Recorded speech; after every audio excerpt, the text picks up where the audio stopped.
Welcome to Fioria, where magic starts to sing. Today, we tell you a story about how life changed. एक ज़माने की बात है, एक पुरामन सल्तनत में दो गरीब बहनें रहती थीं जिनके नाम आयशा और रिदा थे। उनके माँ बाप नहीं थे और न ही कोई दौलत। दोनों बहनें सल्तनत के किनारे एक छोटे से सादा घर में रहती थीं और रोज़ मेहनत करके अपना गुजारा करती थीं। दोनों बहनों की फितरत एक दूसरे से बिल्कुल मुख्तलिफ थी। आयशा, जो बड़ी बहन थी, निहायत नरम दिल, मेहरबान और ख्याल रखने वाली थी। वो खुद कम होने के बावजूद दूसरों की मदद पर यकीन रखती थी। होशियार, समझदार और बुलंद हौसला थी। उसका मानना था कि अक्ल और सही फैसले ही गुर्बत से निकलने का रास्ता हैं। एक दिन सल्तनत में खुशी की खबर फैल गई। शहजादा साद, जो बादशाह का बेटा था, कई साल बैरून मुल्क तालीम हासिल करने के बाद वापस आ रहा था। पूरे शहर में खुशियां मनाई गईं और महल खुशियों से भर गया।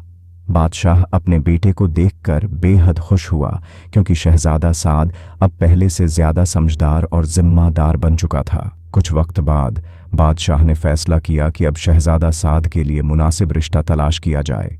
उसने ऐलान किया कि वो सिर्फ खूबसूरती नहीं, बल्कि लड़कियों के किरदार, अक्ल और नेकी को देखेगा। ये ऐलान पूरे मुल्क में फैल गया, हत्ती कि आयशा और रिदा के छोटे से घर तक भी पहुंच गया। रिदा ने उस मौके को अपनी किस्मत बदलने का जरिया समझा। वो एक बेहतर जिंदगी का ख्वाब देखने लगी, लेकिन आयशा के दिल में कोई खास ख्वाहिश नहीं थी। वो किस्मत पर यकीन रखती थी। जब बादशाह ने लड़कियों के बारे में मालूमात हासिल करना शुरू की, तो उसने महसूस किया कि सिर्फ बातों से फैसला करना दुरुस्त नहीं। इसलिए बादशाह ने एक खास आजमाइश, चैलेंज का ऐलान किया।